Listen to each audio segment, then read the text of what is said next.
Halo semuanya, perkenalkan saya Igede Rasrapendi Indrayana, merupakan mahasiswa aktif Undiksa semester 2 dari Fakultas Pendidik.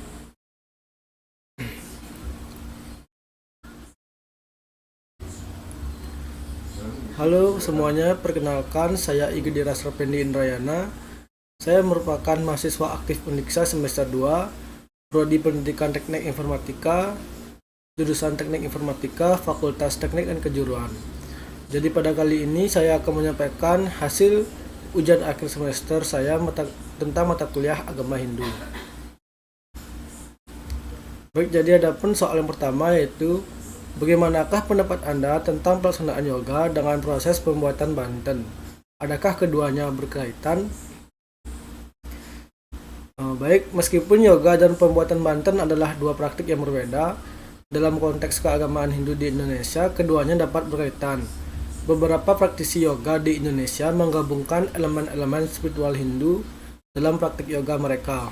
Ini bisa mencakup penggunaan banten sebagai persembahan dalam sesi yoga, atau memadukan aspek-aspek Hindu dalam meditasi atau pemusatan pikiran. Soal nomor 2, berikanlah pendapatmu apakah kelebihan banten dalam tradisi Hindu. Pendapat saya tentang kelebihan banten dalam agama Hindu sebagai berikut. Yang pertama, persembahan dan penghormatan. Banten digunakan sebagai persembahan kepada dewa-dewi dalam praktik agama Hindu. Ini merupakan bagian penting dalam menjalin hubungan spiritual dengan alam semesta. Yang kedua, simbolisme dan representasi. Banten menjadi representasi visual yang kuat dari kekuatan spiritual dan dapat membantu praktisi menghubungkan diri yang mewakili dewa-dewi tertentu. Yang ketiga, fokus dan pemusatan pikiran. Dapat membentuk dan menghias banten dengan cermat memungkinkan praktisi untuk fokus pada tugas tersebut dan meningkatkan pemusatan pikiran. Yang keempat, menghidupkan upacara dan ritual. Banten memberikan sentuhan estetika dan keindahan pada upacara tersebut, serta menciptakan atmosfer suci dan keramat. Yang terakhir, memperkuat identitas dan kebersamaan. Membuat banten menjadi kesempatan bagi keluarga dan komunitas untuk berkumpul, saling membantu, dan merayakan kegiatan keagamaan bersama-sama. Soal yang ketiga, bagaimanakah strategi Anda mencegah korupsi bagi diri Anda sendiri?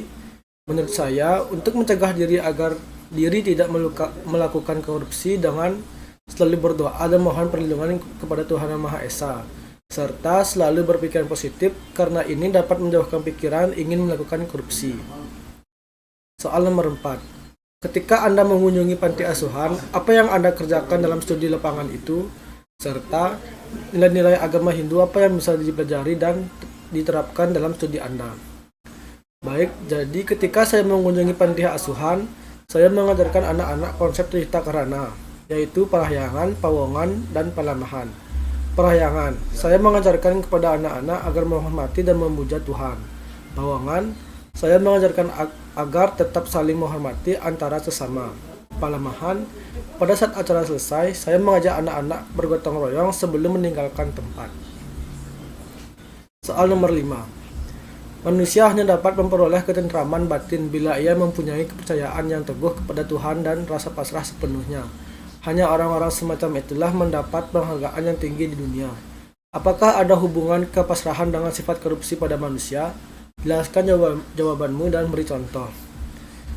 Menurut saya, kepasrahan dan sifat korupsi manusia merupakan dua konteks yang dapat berhubungan secara umum.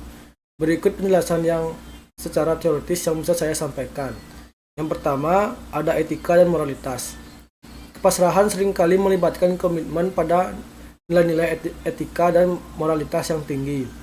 Karena seseorang yang sepenuhnya pasrah kepada Tuhan akan berusaha hidup dalam kesesuaian dengan nilai-nilai agama atau spiritualnya. Di sisi lain, korupsi melibatkan pelanggaran nilai-nilai etika dan moralitas dengan melakukan tindakan yang merugikan orang lain demi keuntungan pribadi. Dalam hal ini, ketidakpatuhan terhadap nilai-nilai etika dan moral yang mendasari kepasrahan dapat membuka peluang bagi perilaku korupsi. Yang kedua, tanggung jawab dan akuntabilitas. Kepasrahan kepada Tuhan tidak meniadakan tanggung jawab dan akuntabilitas kita sebagai individu di dunia ini. Sebaliknya, pasrah sepenuhnya kepada Tuhan sering dianggap sebagai sumber kekuatan untuk menjalankan tugas dan tanggung jawab kita dengan lebih baik. Dalam konteks ini, seseorang yang benar-benar pasrah kepada Tuhan yang akan memiliki rasa tanggung jawab dan akuntabilitas yang kuat, dan akan menghindari perilaku korupsi karena menyadari bahwa itu bertentangan dengan nilai-nilai yang diyakini. Soal nomor 6. Dalam konteks pemujaan, manusia hanya akan dapat menyadari kebenaran bila dia memupuk keselarasan dalam pikiran, perkataan, dan perbuatan. Kurangnya keselarasan di antara ketiga hal ini sama saja dengan dusta. Orang semacam itu tak dapat mencapai kesempurnaan hubungan pernyataan itu dengan yoga dan pranayama yang Anda temukan dalam pengkajian center yang selama ini. Baik, jadi dalam yoga, keselarasan antara pikiran, perkataan, dan perbuatan dianggap penting. Yoga melibatkan pengembangan kesadaran diri yang mendalam dan pengendalian pikiran serta emosi. Praktik pranayama, yaitu teknik pernapasan terkendali, adalah salah satu aspek penting dalam yoga. Dengan mengatur pola napas, kita dapat mempengaruhi kondisi pikiran dan menciptakan keselarasan internal. Yang kedua, dalam konteks pemujaan, keselarasan antara pikiran, perkataan, dan perbuatan menunjukkan konsistensi dan integritas spiritual. Ketika seseorang memiliki keselarasan dalam pikiran, perkataan, dan perbuatan, itu menunjukkan bahwa mereka hidup dengan jujur dan berintegritas. Mereka memiliki kepekaan terhadap nilai etika dan moral, dan tindakan mereka sejalan dengan keyakinan mereka. Dalam praktik yoga, keselarasan ini mencerminkan tujuan yang lebih luas dari penyatuan diri dengan kebenaran yang lebih tinggi atau kesadaran yang lebih tinggi. Melalui praktik yoga dan pranayama, seseorang dapat mencapai keadaan pikiran yang tenang, emosi yang seimbang, dan kesadaran yang lebih dalam. Dalam keadaan ini, keselarasan antara pikiran, perkataan, dan perbuatan dapat tumbuh dan membawa kesadaran spiritual yang lebih tinggi. Soal nomor 7.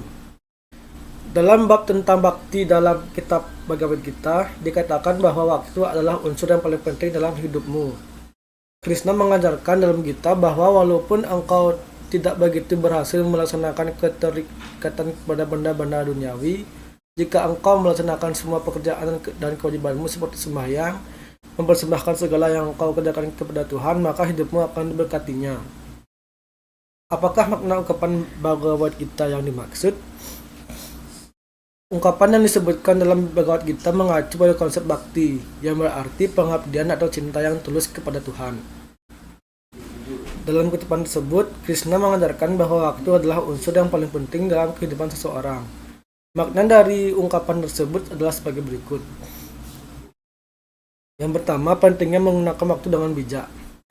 Krishna menekankan pentingnya menghargai waktu dan menggunakannya dengan bijak. Setiap momen dalam kehidupan memiliki nilai dan kesempatan yang berharga untuk berkembang secara spiritual. Dalam konteks ini, melakukan tugas dan kewajiban dengan kesadaran akan kehadiran Tuhan dapat membantu seseorang memanfaatkan waktu dengan cara yang bermakna dan produktif. Yang kedua, ketidakterikatan terhadap benda duniawi. Krishna menyeratkan bahwa ketidakterikatan atau melepaskan diri dari ikatan benda duniawi adalah sikap yang diinginkan.